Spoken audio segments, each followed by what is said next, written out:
नमस्कार मित्रांनो, तुमचे स्वागत आहे श्री स्वामी समर्थ.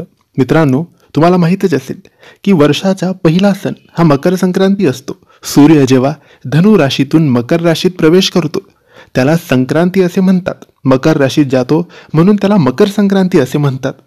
मकर संक्रांतीच्या दिवशी घरामध्ये तुम्ही चुकूनही हे कामं करू नका, नाहीतर तुमच्यावर सुद्धा शनिदेवाचा कोप होईल. तर मित्रांनो, ह्या काही गोष्टी आहे ज्या तुम्ही मकर संक्रांतीच्या दिवशी अजिबात करायला नाही पाहिजे, कारण हा दिवस सूर्यदेवाचा आणि शनिदेवाचा मानला जातो. हा दिवस शनीशी निगडीत आहे, म्हणून ह्या गोष्टी हे काम अजिबात तुम्ही करू नका. तर मित्रांनो, यातले पहिले काम आहे ते म्हणजे नॉनव्हेज मकर संक्रांतीच्या दिवशी खायचे नाही किंवा घरात करायचे नाही. याने शनिदेव नाराज होतात, सूर्यदेव नाराज होतात आणि याने समस्या आपल्या वाढू शकतात. दुसरी गोष्ट आहे भांडण, वादविवाद, चिडचिडपणा अजिबात तुम्ही तुमच्या घरात करू नका. याने सुद्धा शनीचा कोप होऊ शकतो.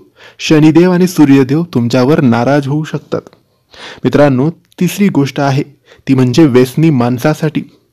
व्यसनी माणसाला रोज दारू लागतेच, गुटखा लागतोच, म्हणजे जेही त्याला व्यसन असेल ते लागतेच.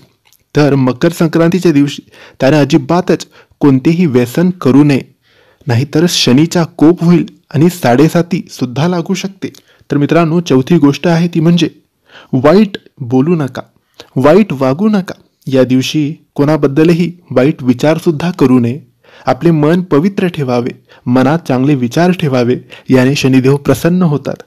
मित्रांनो, पाचवी गोष्ट आहे ती म्हणजे सकाळी अंघोळ करताना अशीच पाण्याने अंघोळ करू नये. त्या पाण्यामध्ये 1 चिमूटभर तीळ टाकावी आणि त्यानंतर अंघोळ करावी. याने सूर्यदेव आपल्यावर प्रसन्न होतात.